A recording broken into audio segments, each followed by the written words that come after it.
Olá, pessoal. Vamos lá esperar o pessoal entrar aqui, né? Um pouquinho.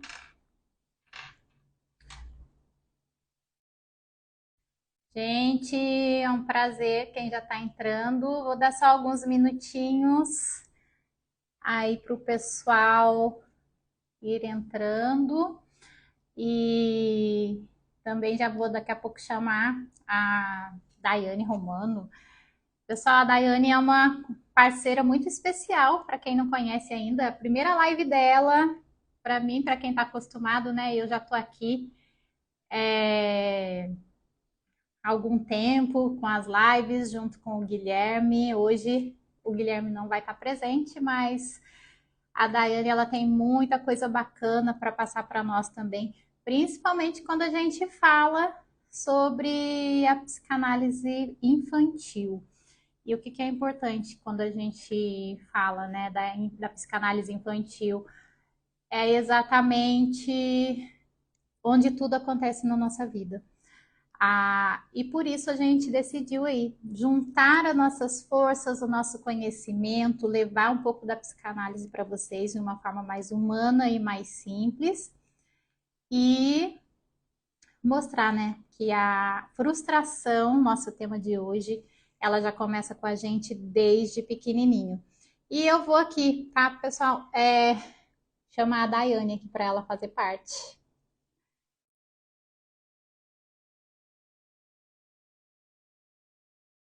Se ela vem, se ela consegue entrar aí. Primeiro, vocês estão conseguindo me ouvir bem?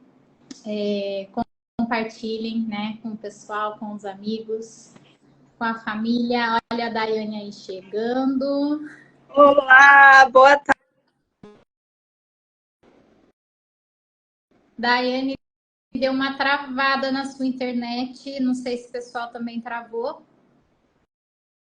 Gente, aqui só para avisar vocês, hoje em Manaus está uma chuva enorme, então pode ser que a gente tenha algumas oscilações no sinal que acaba que complica. Não sei quando que está aí no resto do país, mas aqui para a gente está um pouquinho oscilando mesmo. Mas vamos fazer uso aqui da internet. A Daiane ela deu uma travada, né?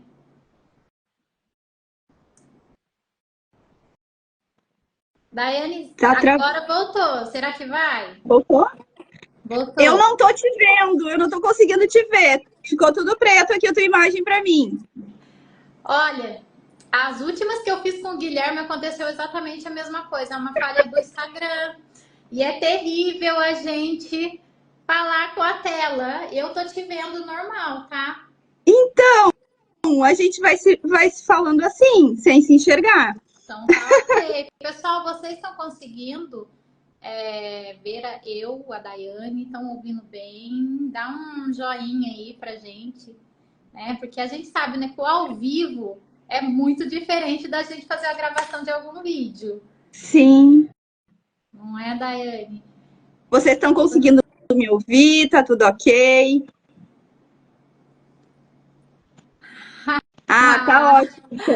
a Gi tá falando que tá quase um divã. A Glorinha tá conseguindo ver também. Obrigada, Glorinha, aí pelo feed.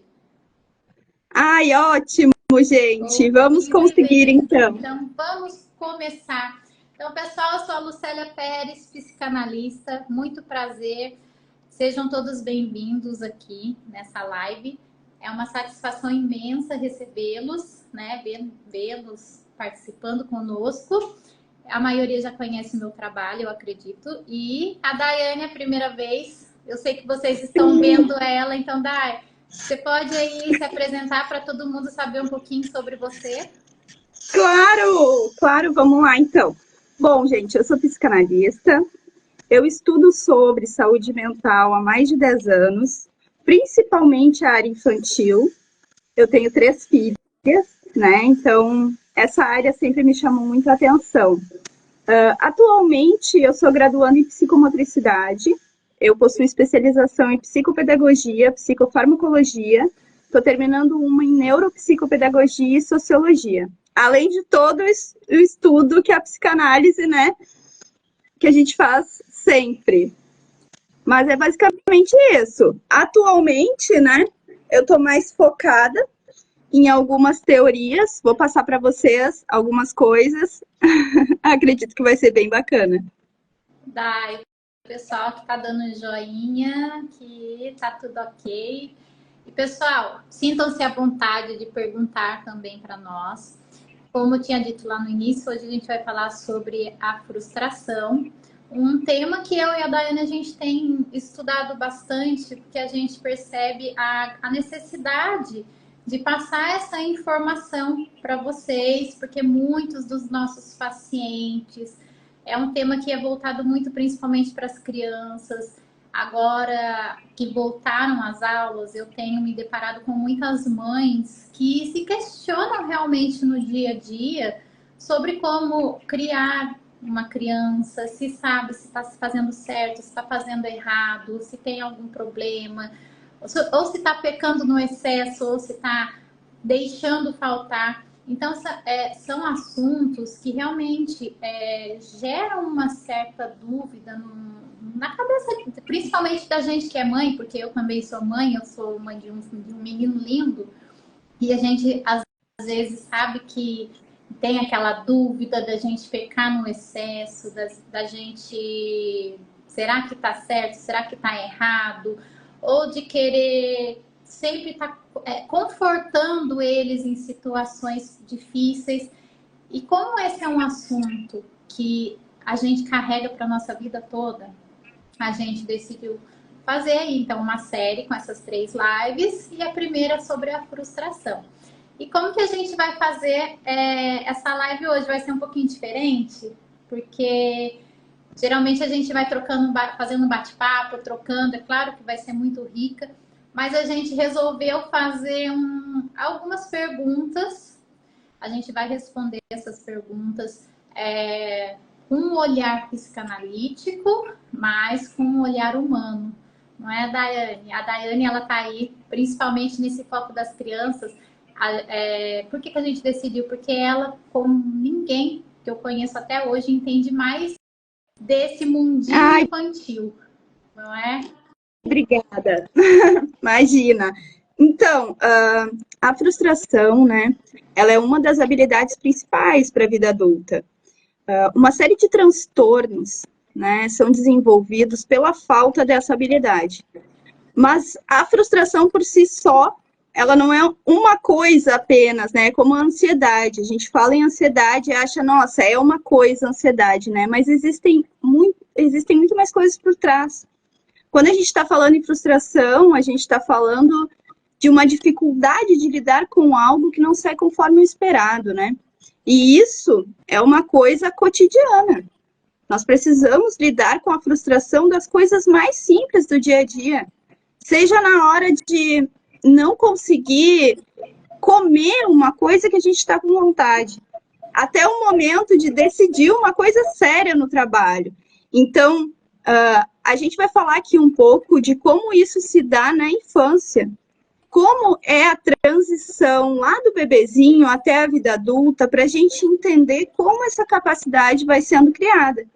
E a psicanálise, ela traz esse lado de ver o indivíduo, né? Ver o sujeito, no caso, que é diferente da maioria, né, das abordagens. Porque a gente sempre tem aquele manual, né? Crie seu filho dessa forma, né? Faça isso, não faça aquilo e vai dar tudo certo. Ou se fizer errado, vai criar trauma, né? Mas não se trata disso. Não se trata disso. É muito maior do que isso, né? E começa muito cedo. E depende de todo um ambiente, da relação que é estabelecida entre os cuidadores, sejam eles pais ou outras pessoas que ocuparem essa figura paterna e materna. Dependendo da relação que vai se estabelecer, que a frustração vai sendo desenvolvida. Então, não tem como a gente dizer assim hoje, nossa, mas diz não para o seu filho nesse caso aqui. Não deixa ele fazer isso. É isso que ele precisa para desenvolver essa habilidade. Não, não é assim. Não é tão simples assim. Não é um não que vai fazer essa habilidade aflorar, né? existem outras coisas. Dai, a gente falando, né? Lá no início você comentou com o pessoal que a frustração ela já gera numa criança a partir do seio materno.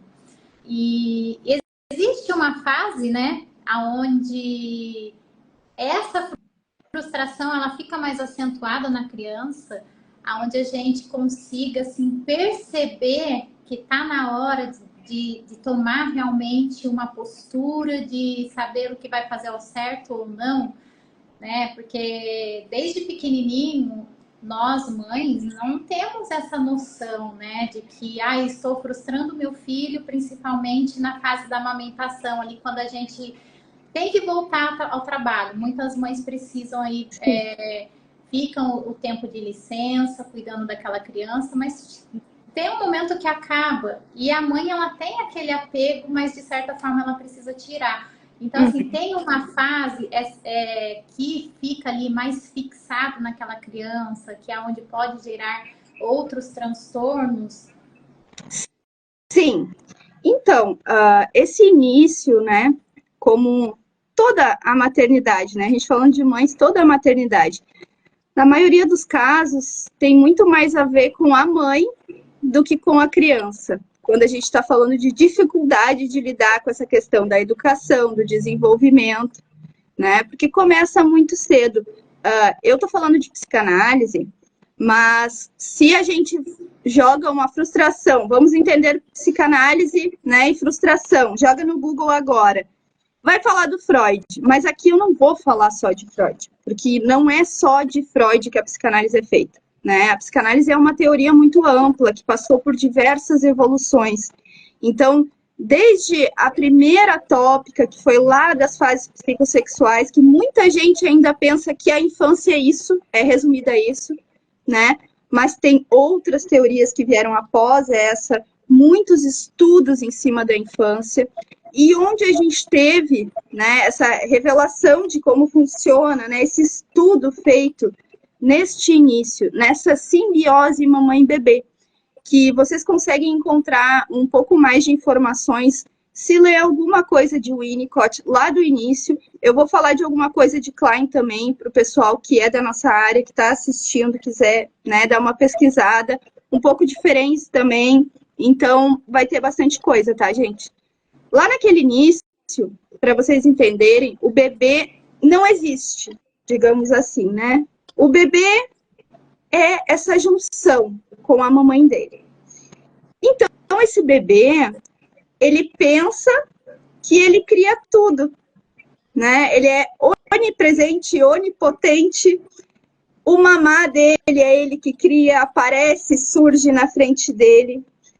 E esse bebê tinha tudo dentro da barriga dessa mãe. Ele veio de um ambiente 100% acolhedor. Ele veio de um ambiente onde não faltava nada. E ele chega nesse ambiente onde as faltas começam a surgir, né? Mas nesse princípio tudo parece surgir muito rápido para esse bebê. E aos poucos, como na pergunta, a mãe vai dando esse espaço para o bebê, né? Seria um espaço natural e saudável do bebê sentir que ele é um bebê, que a mãe é um outro, que esse alimento chega até ele, que não é criado por ele, né? Mas existem muitas outras coisas que acontecem nessa relação inicial. Mas essa frustração inicial do bebê, desse afastamento da mãe e da mãe não suprir essa necessidade naquele momento, de tudo não ser resolvido no exato momento em que ele tem a necessidade, já começa a fazer com que ele desenvolva essa habilidade da frustração. Só que logo depois, né, o bebê passa por aquela, a gente chama, é difícil falar essa palavra na internet, né, porque as pessoas têm esse conceito muito distorcido, e para a psicanálise é uma coisa totalmente diferente. Mas a gente tem aquele narcisismo primário do bebê, né? Ele acha que ele pode tudo. Ele acha que ele é o rei do universo, digamos assim, né? Na faixa de 1 ano e meio, 2 aninhos, né? O bebê começa a ser frustrado, Mas o bebê não precisa, né? Essa criança pequena, ela não precisa ser frustrada apenas nas coisas que ela quer e que ela não pode ter. Não é que uma mãe tenha que ser ruim para o seu filho para ele desenvolver essa habilidade. Não, a gente não está falando disso, tá? Mas assim, quando uma mãe mostra que tem outras prioridades na vida, que aquele filho não é o centro do universo, porque, gente, pode parecer difícil de escutar isso, mas é muito ruim para um filho ser o centro do universo de uma mãe. É muito pesado para um filho ser o centro do universo. Porque se ele for o centro do universo, todas as expectativas dessa mãe vão ser oriundas do sucesso ou fracasso desse filho durante toda a vida. Então, a mãe... Oi. Entrando um pouquinho nesse nicho, nessa parte da conversa, aonde o bebê, até Freud falou, né, lá atrás, né, chamado o senhor rei, né, o bebezinho, ele era o rei das atenções, o centro do universo. E nesse momento da frustração, eu acho que também é importante a gente falar que essa mãe, ela também se frustra porque ela não consegue entender realmente o que está acontecendo com essa criança. E é onde as mães, começam a falhar com os seus filhos, não é? É onde elas começam ali a exagerar, a dar tudo que aquela criança quer, ou as famosas mães atípicas, que também existem muitas mães que não estão preparadas para aquele momento. Ela até consegue, às vezes, assimilar, nossa, eu tenho um filho, eu tenho um ser que depende de mim, mas eu não me sinto preparada para pegar e criar essa criança, a dar aquela atenção necessária, então ela deixa aquela criança de lado. Então, é um período complicado, porque é um momento que a mulher, ela também precisa se ver como mulher e se ver como mãe. E é aí que muitas falham, muitas erram, e vem aquele sentimento da culpa. Sim. E aí começam os transtornos, né? Os traumas, eles começam a serem estabelecidos tanto para a criança quanto para a mãe naquele momento. Exato. E aí é que entra a diferença da psicanálise dentro de tudo isso.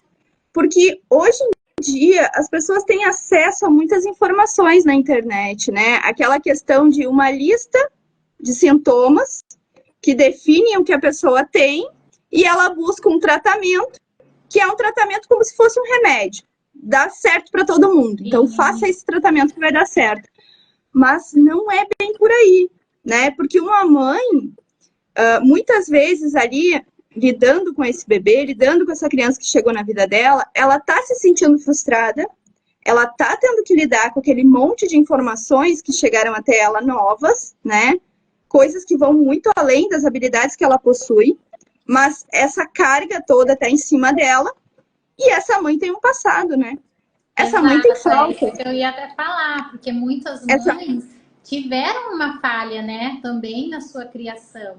Elas tiveram um momento de dificuldade, tem mães que se sentem abandonadas pelas suas mães. Sim, e daí como é que elas vão lidar com a frustração de um filho diante delas não serem perfeitas para esse filho, se o que falta para essas mães é ter uma mãe perfeita.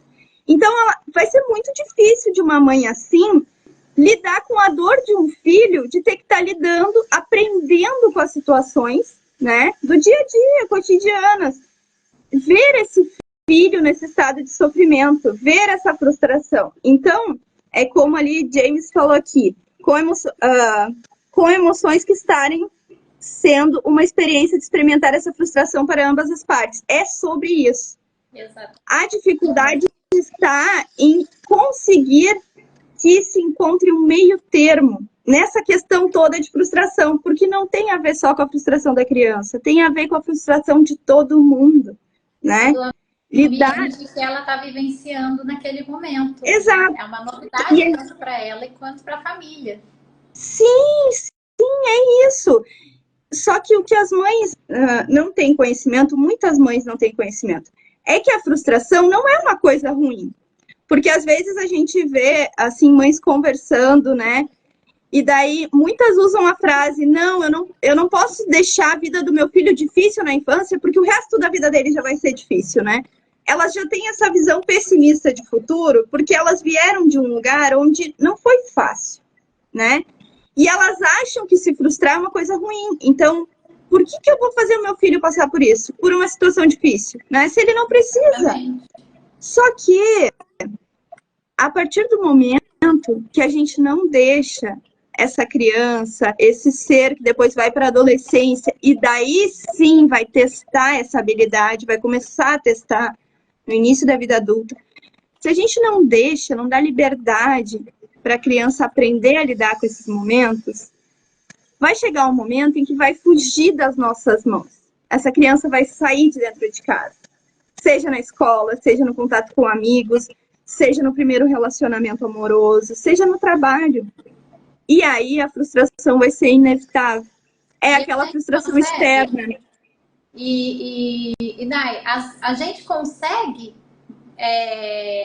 a mãe que tá ali, né, com tudo novo naquele pedaço, ela vai conseguir identificar que o filho dela tá passando por um momento de frustração, porque na maioria das vezes, principalmente essa criança que ela começa a entrar na fase da adolescência, dentro de casa ela já demonstra alguns comportamentos, como dificuldade em perder em um jogo. De repente você tá ali com a sua família, jogando um jogo de cartas, ou um jogo de tabuleiro, e aquela criança, ela não consegue se ver perdedora.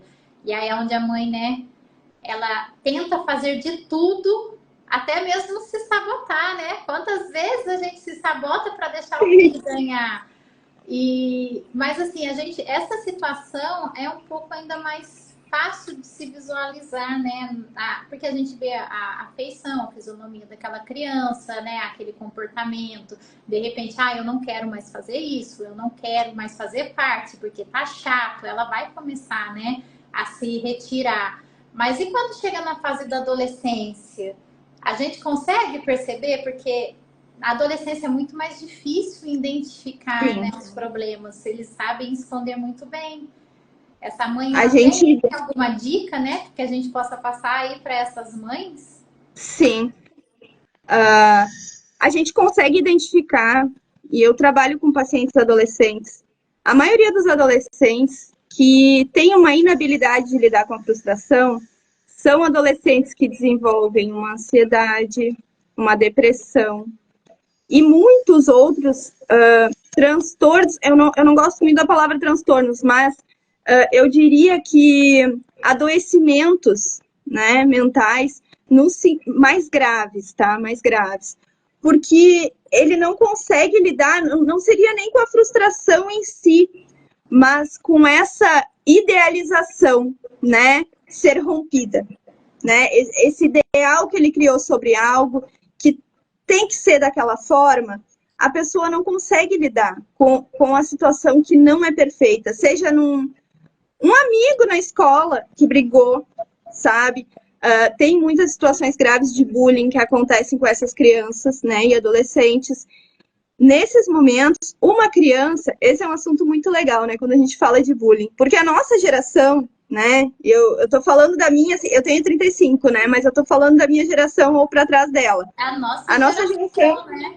A nossa geração acha que bullying é bobagem, né? Exato. Mas é que a gente foi criado de uma forma diferente. A gente foi criado dentro de ambientes que não eram os mais saudáveis possíveis, não. Mas a gente foi criado de uma forma que a gente aprendeu a lidar com a frustração dentro de casa. Então a gente chegava na escola e alguém ofendia, não é que era por bem, gente, não era brincadeira, não era. Tem muita gente que lembra até hoje das piadinhas daquela época e não gosta. Tem gente que carrega sequela pro resto da vida. Quem não passou por essas piadinhas no dia? Lá atrás, levava brincadeira. Mas a gente conseguia lidar. Percebem a diferença? A gente conseguia lidar no sentido de assim, a gente ficava magoado, né? Chateado, não era legal. Mas não, era só chato. Naquele dia, era só naquela hora, e dependendo se fosse uma pessoa mais próxima, era só naquele momento, depois tudo estava certo, né? Passava.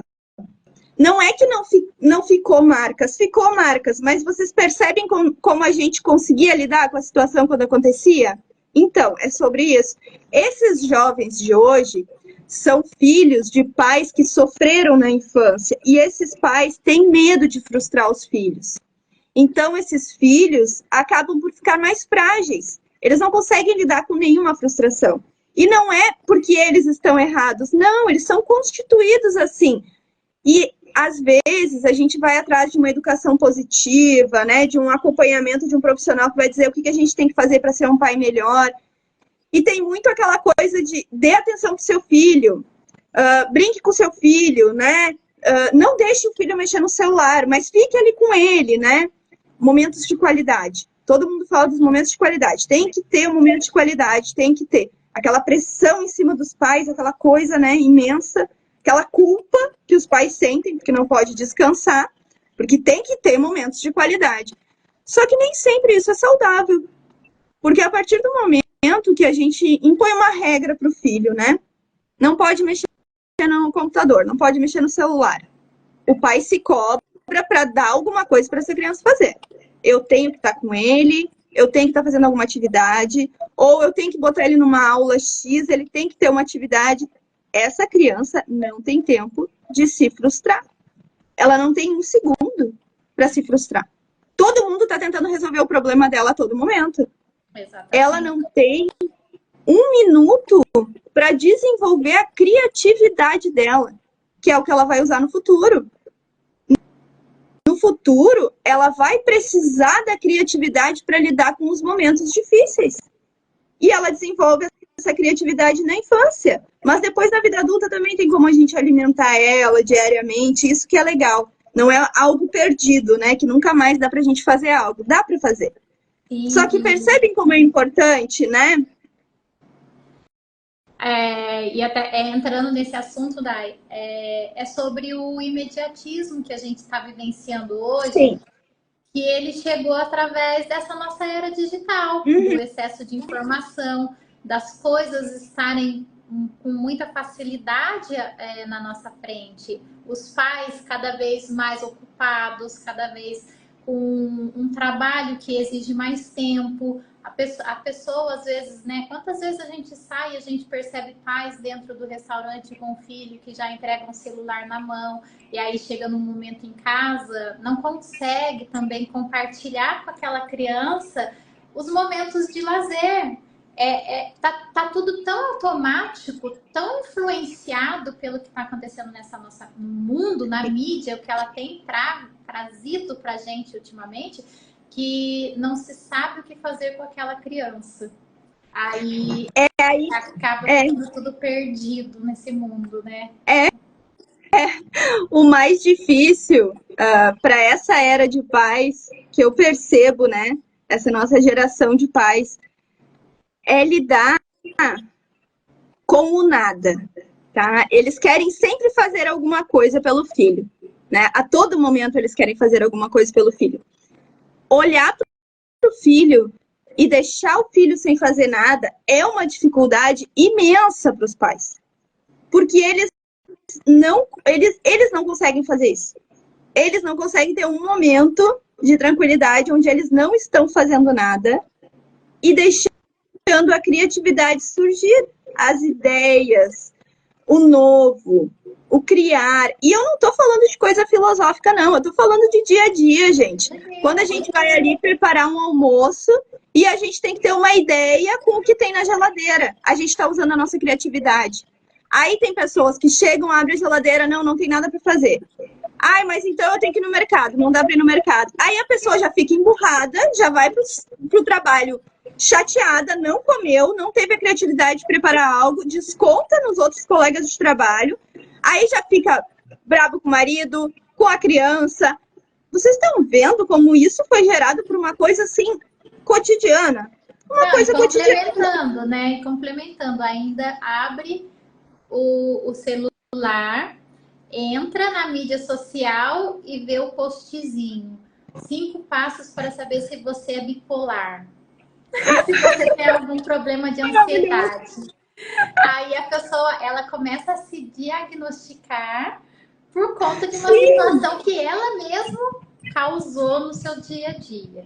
não é? Sim, gente. Porque é muito mais fácil, é muito mais prático eu sair, ficar emburrado, não ter a capacidade de criar, ou então para aquela pessoa que quer tudo muito fácil, de pega o telefone, eu tô com a geladeira cheia de coisa, mas eu não consigo, sabe o que eu vou fazer naquele momento? Vai lá e entra no iFood e pede uma comida para poder comer, senão não vai fazer nada. Né? Uma coisa que era para ser prazerosa, de repente estar com a família, com o filho do lado, de bater um papo, de conversar um pouquinho, trocar uma ideia, não. Vamos pedir um iFood, que aí é muito mais fácil, e cada um fica naquele cantinho, fazendo o quê? Jogando no celular ou vendo aqueles reels. A gente não condena isso, né? Eu sempre falo, pessoal, a gente não condena que está fazendo isso, mas tudo tem um limite, tudo tem um equilíbrio, assim como o nosso equilíbrio emocional, que é justamente o nosso propósito, né? Levar para vocês a consciência de que é necessário haver um equilíbrio emocional na nossa vida. Não é só, né?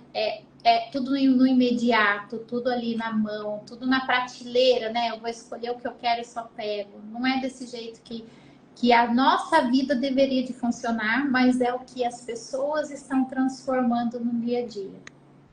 Com certeza. E esse imediatismo, ele acaba por gerar nas pessoas essa questão do autodiagnóstico, que nem a gente estava falando, né? Isso é muito interessante. Porque as pessoas acham que tudo que saia do normal, e eu digo normal entre aspas, porque é o normal da atualidade, tá, gente? O normal, ele é definido pelos conceitos de uma época. Não existe um padrão normal de funcionamento, não. Foi a gente que definiu nessa época que o padrão normal é aquele ali. É o sujeito funcional, digamos assim, né? E daí o resto a gente chama de transtorno.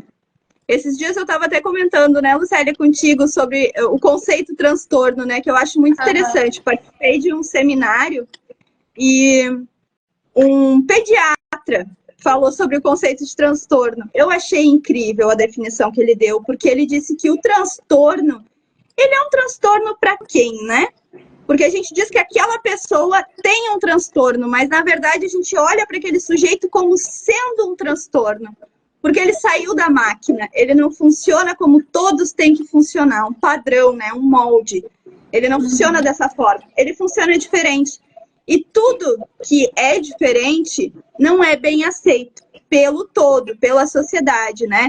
Porque todo mundo quer encaixar todos em um padrão. E daí a gente entra na criança. Naquela criança que ela funciona diferente. Aquela criança que às vezes não gosta de estar com muitos amigos. Aquela criança que gosta de estar mais quietinha. Ninguém respeita isso. Ou o pai não que é mais agitado, né? Que daí o pai fala, meu filho, ele é autista ou ele tem TDAH. Porque a criança tá brincando, tá usando a imaginação, tá virando cambote, né? Tá virando estrela, tá fazendo tudo dentro de casa. Ela é uma criança saudável. Mas ninguém o pai, olha. não olha por esse sentido. Ele olha assim, não, eu tenho um filho que ele é muito elétrico, eu acho que ele tem TDAH. Ele tem dificuldade. Pois é isso. É isso que está acontecendo hoje na nossa atualidade, né? A nossa contemporaneidade está nos levando a ser mais neuróticos do que deveríamos ser. Sim, muito, muito. E a questão é que, assim, a criança, ninguém está olhando para a sociedade que mudou tudo. Nós estamos vivendo em cubículos, né? Não existe mais espaço para as crianças. Todo mundo fala, as crianças estão presas na internet. Gente, é para onde elas têm como sair. Não tem como sair para a rua, porque na rua é perigoso. Não tem como andar no pátio, porque os pátios estão pequenos, ou moram num apartamento. Aí muitos pais comparam as infâncias, né? Na minha infância eu corria, eu subia em árvore. Tá, mas tu tá levando teu filho para subir numa árvore? Se tu levar o teu filho para andar todo final de semana no meio do mato e subir em árvore, ele vai amar? Mas tu tem essa disponibilidade? Tu tá fazendo isso por ele? Não tá sendo feito. Então a criança escapa para onde o mundo se abre. Aonde que o mundo se abre? Na internet, nos jogos, onde ela tem possibilidades de usar a criatividade.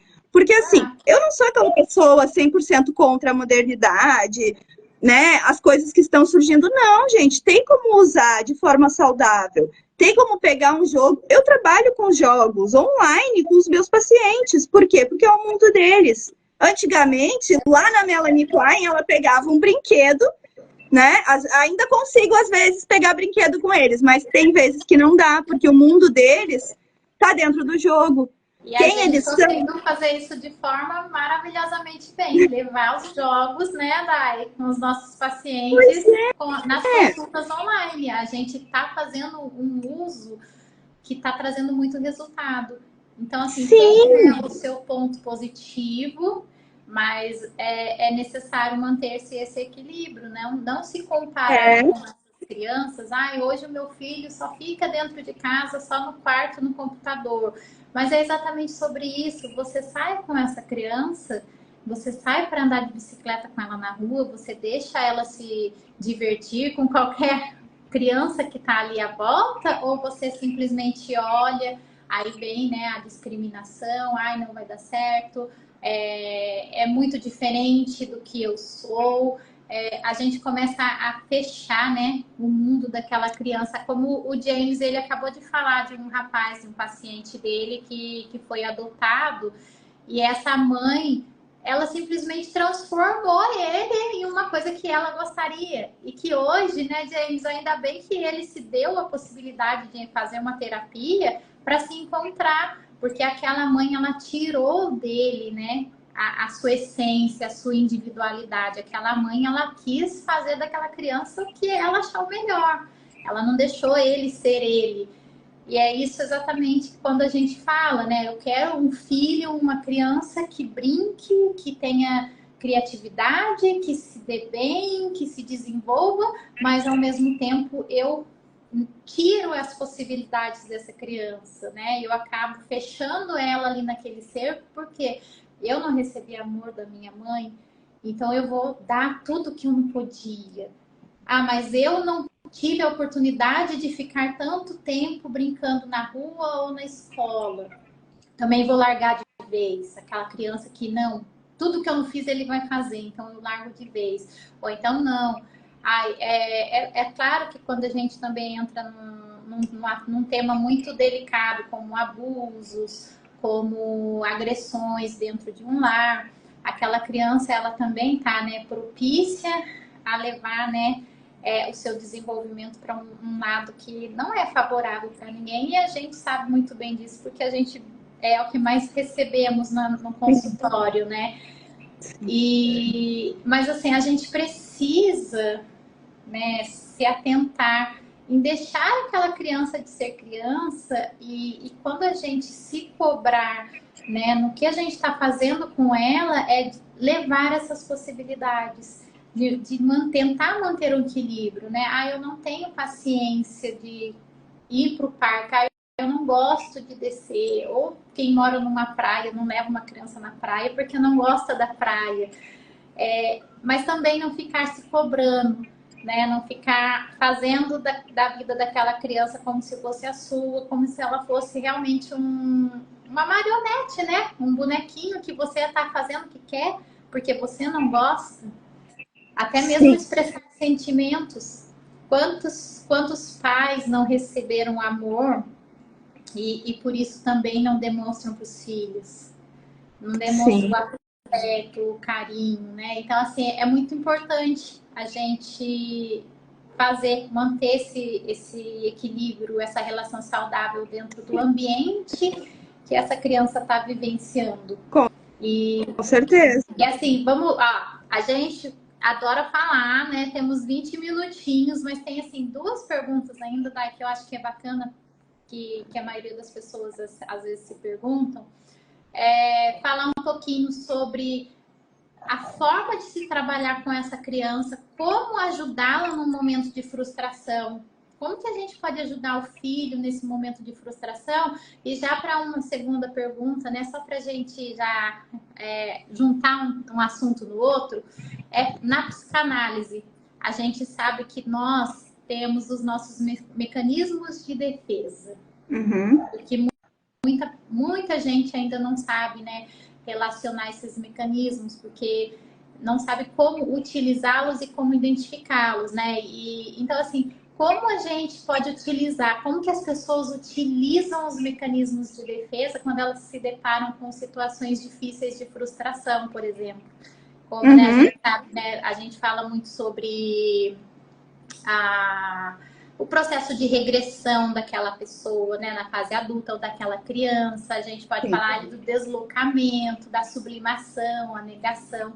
Então, assim, né, lá na primeira, então, assim, como que a gente consegue trabalhar com essa intolerância, né, com a criança e automaticamente essa identificação do mecanismo de defesa? Sim. Bom, primeiro, né, como a gente estava falando antes, a frustração, ela tem a ver com essa frustração na relação parental, né? Ela tem a ver com a frustração da mãe em direção à frustração do filho, é um conjunto. Então, assim, a primeira coisa, né, que eu gostaria de falar é que os filhos não precisam de mães e pais perfeitos, né? Que a gente já falou sobre isso. Mas o que eles precisam, então, né? Eles precisam de uma mãe, um pai, um ambiente que seja suficientemente bom. Em que sentido? Um ambiente desses, ele não é perfeito o tempo inteiro, mas ele é um ambiente que se preocupa com essa criança. Ele é um ambiente que cuida dessa criança. E ele cuida tanto que quando esse ambiente erra, a criança percebe que o ambiente errou e esse ambiente demonstra que está tudo bem, que ele errou, mas que ele vai consertar o erro, que ele errou ou que da próxima vez ele não vai errar. Essa criança absorve que ali há alguém que se preocupa e a ama. Então, essa mãe, ela não precisa ser perfeita, ela não precisa ser a mãe que brinca a todo momento, ela não precisa ser a mãe que sabe dizer os não certos a todo momento, não. Ela precisa ser a mãe, quando a gente está falando em lidar, em desenvolver habilidades, ela precisa ser a mãe que aceita que não é perfeita.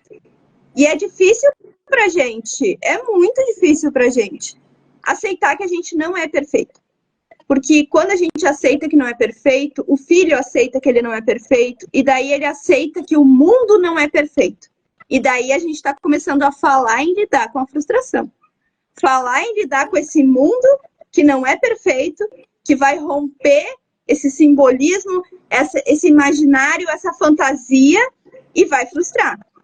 É quando uma criança diz que quer estar jogando e a mãe diz não. E daí o filho dá um chilique. Ai, eu tô bravo, ai, não sei o quê, tá bom. O que essa mãe faz?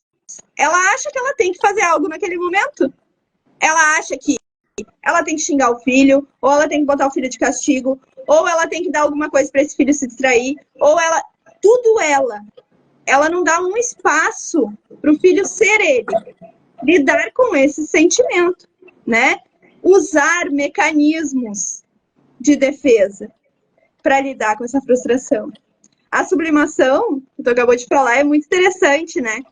É um direcionamento, né, da pulsão. Por que o jogo é tão bom, né? Porque a gente está ali, naquele ganhar ou perder, mas a gente está ganhando algo com aquilo, né? Porque está ali envolvido, está se dedicando e tem uma recompensa imediata. Isso é maravilhoso, é incrível. Por isso que a criança fica tão viciada nisso, é recompensa imediata a todo momento. E sai desse jogo, o que acontece? Nossa, a vida não tem graça. A vida não me recompensa tão imediatamente. Aí a gente tem que desenvolver outros mecanismos para usar. Tem pessoas, tem vários mecanismos, né? Mas isso não é uma aula de psicanálise, então eu não vou falar de cada um deles, porque senão a gente vai falar só de teoria. E é difícil. A psicanálise, quando a gente fala de teoria, ela fica complexa, tá, gente? Não vou mentir para vocês. É mais fácil dar exemplos.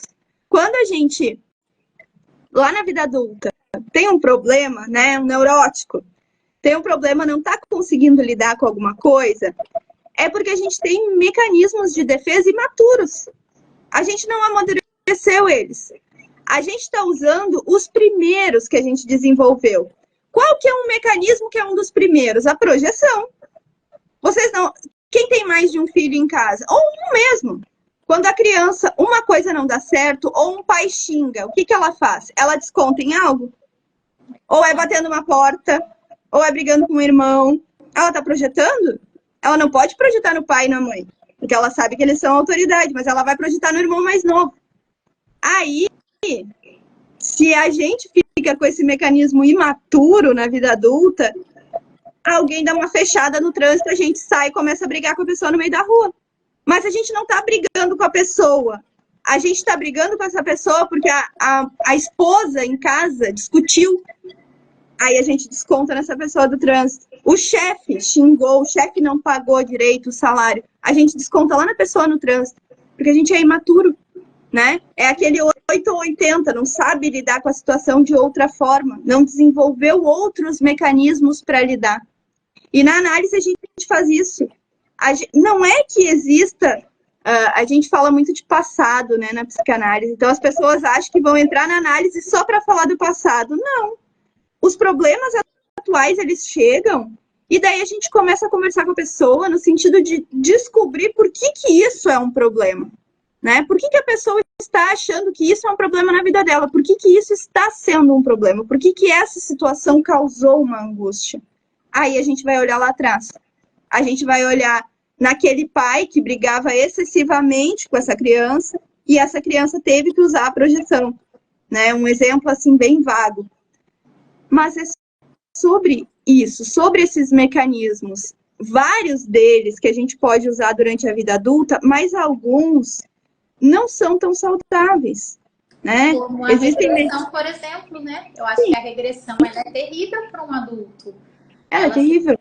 Ela se colocar numa postura, ela sabe que já é um adulto, que tem responsabilidades, mas aquele medo transforma ela naquela pessoinha que de 5, 6 anos, né, onde ela está aprendendo ali as birras a lidar, a dificuldade é de não aceitar o que está acontecendo. E aí a desculpa, não existe a desculpa.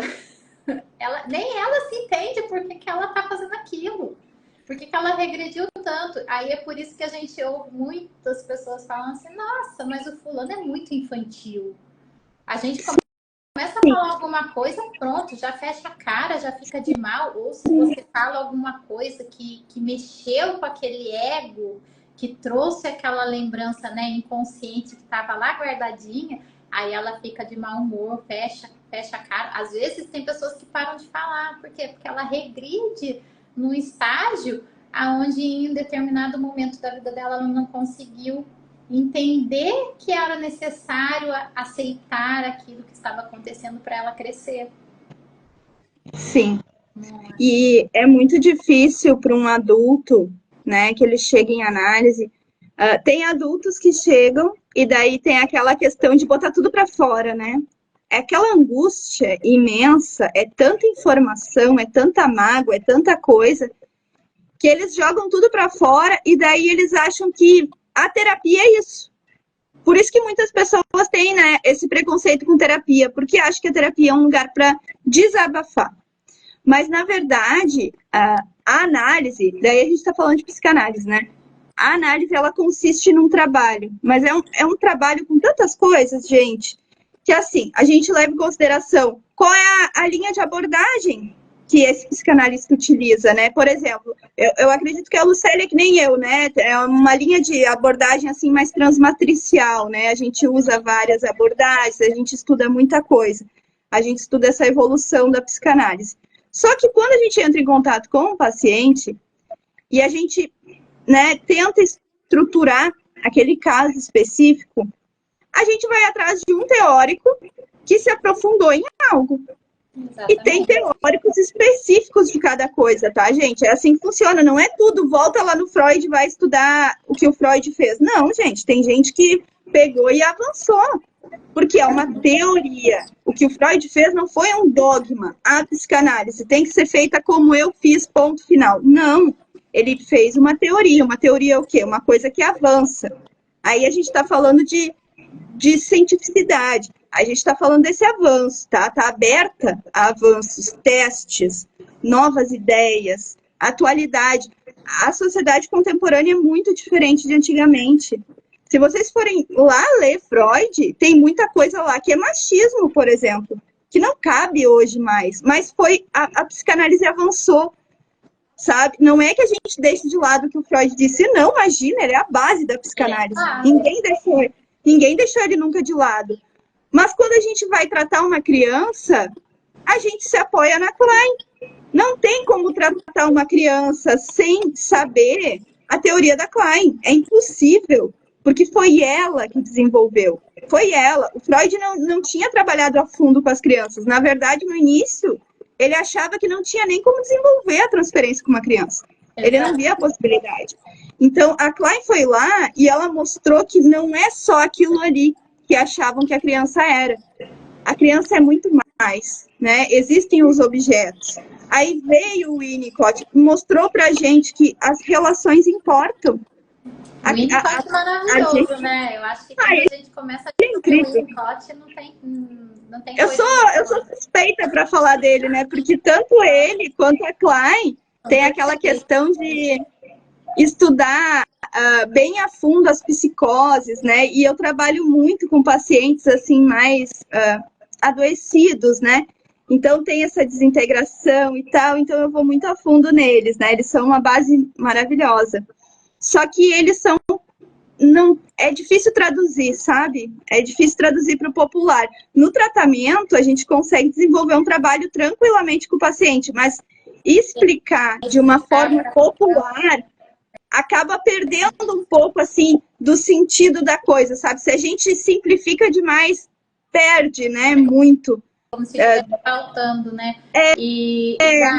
Focando, já que a gente está falando um pouquinho sobre a psicanálise, lembrando que além dos autores de toda essa teoria que a gente conhece, da necessidade de se conhecer os outros e não ficar só em Freud, é muito importante também as pessoas saberem que cada paciente é único e que cada paciente, quando chegar ali na clínica, a gente vai trabalhar com ele de uma forma diferente. Não é tudo pronto, né? Não é uma questão assim, vou fazer igual para todos. Não. Cada paciente vai demandar uma teoria diferente, vai demandar um passo diferente, uma técnica diferente. Então, e não misturar, né? E não misturar, exatamente isso. É a gente conseguir, além de se aprofundar em todos eles, colocar cada um naquela hora certa. Não, é esse aqui que eu tenho que trabalhar com esse paciente. Eu não posso misturar, porque é como o Freud fala dos bebês, né? O bebezinho, para Freud, ele era um bichinho, um serzinho ali que só estava vivo, que não tinha vontade, não tinha desejo, não tinha nada, né? Aí vem a Klein, que começa a dar mais sentido para aquele desenvolvimento, a enxergar aquela criança realmente com sentimentos, que ela tá ali, né? Não, ela não é só um pedacinho de carne que abre os olhos, respira e fala. E o Winnicott dá aquela importância, né, do ambiente, do desenvolvimento num todo. Então, é a gente saber colocar cada pessoinha ali no seu lugar e cada teoria no seu lugar. Sim.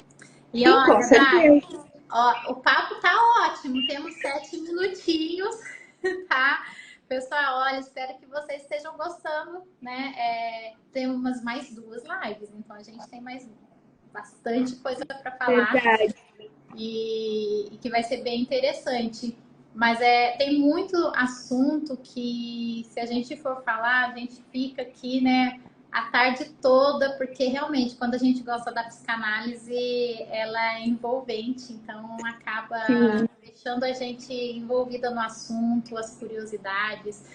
E então é muito gratificante também. Eu tô pensando aqui para falar, gente, porque tem um monte de mensagem aqui, né? A Gi falou, cada paciente é singular. Realmente, Gi, cada paciente ele é único, né? Não tem igual. O James, ou seja, cada paciente uma forma genuína de ser. O cuidado e o zelo. Ai, a Glorinha, vocês são demais. Clareza, objetividade. Obrigada. Obrigada, Glorinha. A gente estuda muito e principalmente para levar, né, a informação para as pessoas de uma forma mais prática, mais fácil. E é o que a Day falou. Se a gente entrar profundamente na psicanálise, na parte teórica, a gente sabe que não são, né, só profissionais que nos acompanham, que tem um pessoal também, mães, né, tias, pessoas em comum. Então, a gente quer, na verdade, levar a psicanálise de uma forma fácil, né, e mostrar que não é aquele bicho de 7 cabeças que todo mundo pensa, não é? Exato, exato. E essa é a dificuldade, né, de fazer uma live psicanalítica, a gente tentar Exato. traduzir um pouquinho, né? Dai, se a Trazer para gente o falar real para aqui, esse trazer. povo quanto tempo a gente está aqui, né? Trabalhando em cima dos assuntos de levar a frustração, ela é o que a gente Sim, falou lá no início, no Google, tá tudo tão facinho, né? Tão explicitado ali, mas no fundo, quando a gente envolve esses temas dentro da psicanálise, eles ficam um pouco mais complicados, um pouco mais profundos, tem mais sentido, né? E a forma de levar aos pais essa forma de mostrar para eles que não é, né, uma receita de bolo, mais sim. difícil do que vocês possam imaginar. E eu comecei a desenvolver um trabalho com os pais, esses dias eu divulguei, né? E foi muito difícil para mim desenvolver esse trabalho e divulgar esse trabalho, gente. Vocês não sabem a dificuldade que foi. Porque para uma psicanalista escrever a palavra orientação, vocês não têm noção da dificuldade que é absorver. Eu tenho preconceito com a palavra orientação. Porque assim, a gente não molda, entende? A gente não cria um conceito que a pessoa tem que seguir. Mas eu precisei achar uma palavra que as pessoas me compreendessem. Então eu tive que usar a palavra orientação. Mas eu tentei explicar, até deixei nos destaques lá do meu perfil. Quem quiser dar uma olhadinha, é parentalidade, se eu não me engano, os destaques, onde eu explico esse trabalho que eu vou desenvolver agora com as famílias. E é no sentido de orientação, tipo essa live, sabe? Explicar para as pessoas, mas no seu caso específico. Por que está acontecendo isso? Levando em consideração o ambiente dessa família, as relações dessa família, se necessário, indicar para um pai ou para uma mãe que precisa fazer uma análise, né, psicanalítica para trabalhar, né, as suas questões, para poder ter um relacionamento mais saudável com a sua família. Orientar essa família quando uma criança tem alguma dificuldade, seja psicomotora, seja uma dificuldade escolar, o que está acontecendo. Não é que eu vou realizar todos esses trabalhos, não, gente, é orientar mesmo, porque as pessoas, às vezes, não sabem em que profissional elas precisam ir, entende? Elas não têm o conhecimento do que é necessário para essa criança. A criança chega, por exemplo, com uma dificuldade escolar. Eu já tive pacientes que chegaram com dificuldade escolar, professores falando, teu filho tem TDAH para uma mãe. A mãe chega apavorada. Ou é TDAH ou é autismo, né? No mínimo, o professor falando. A mãe chega para mim e eu descobri que essa criança está sofrendo bullying. Sim, parece simples, né? A criança está sofrendo bullying, mas até eu conseguir desenvolver um trabalho com essa criança e tirar essa informação dela, olha, levou meses. Exato. E o principal, fazer aquele pai entender que não é TDAH e muito menos autismo, que é bullying. Ela não acredita, o pai não uma acredita. coisa que parece, né, inimaginável. Mas acontece, gente, acontece. Então, eu quero desenvolver esse trabalho com os pais. Não no sentido de orientar, de vocês têm que me seguir e seguir as minhas regras. Não, mas tirar dúvidas, esclarecer, levar reflexões, né? Para essa família ter esse relacionamento mais saudável, né? Essa criança ter essa possibilidade de se desenvolver plenamente. Basicamente é isso. E é isso, gente. Olha, já vou me despedir porque o Instagram ele derruba mesmo, ele não tá nem aí. Então, vou me despedir gratidão, também. Gratidão por cada um que acompanhou a gente. Estamos muito felizes por levar um pouquinho desse assunto para vocês. A gente conta com todos na nossa próxima live, que já já a gente divulga a data. Tira um print, pessoal, da gente, posta lá nos stories, nos status, né? Ajuda a gente. Para quem não assistiu, vai ficar salvo. Agradeço de coração todas as mensagens, todo mundo que participou aí. Obrigada, pessoal. Foi um prazer estar aqui com vocês.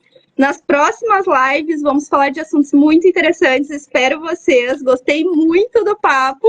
Espero que vocês tenham gostado também. Deixem pra gente o feedback de vocês, se vocês gostaram. Se tem algum outro assunto que vocês acharam interessante, também manda pra gente. E olha, espero que a próxima a Dai consiga conversar comigo de verdade, né, Dai? Não só sozinha olhando para a tela, porque esse Instagram anda fazendo sacanagem com a gente. Sim, eu tô olhando pra tela preta a tarde toda, gente. Mas é isso. Muito obrigada, pessoal. Gratidão muito, muito, muito por todos que estão aí.